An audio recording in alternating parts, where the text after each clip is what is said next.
ભગવાન જેવો ભોળો કોઈ નથી, એ વાત 1000% સાચી છે, 1000% સાચી છે.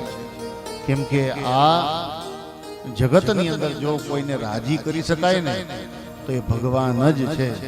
માણસને રાજી કરવો બહુ અઘરો છે,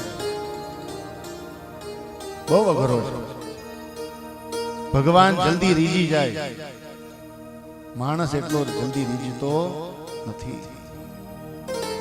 માટે કોઈ પણ પ્રકારના લેશ માત્ર પણ ચિંતા ન કરવી. આપણા શાસ્ત્રોએ, આપણા ઋષિ મુનિઓએ આપણને એટલી સુંદર સુવિધાઓ આપી છે. જે હું આધ્યાત્મિકતાની વાત કરતો હતો કે આપણી પાસે ભારત જેવું સુંદર દેશ છે, અને ભારત દેશની આપણી જે સંસ્કૃતિ છે, આપણી આધ્યાત્મિક જે ધરોહર છે,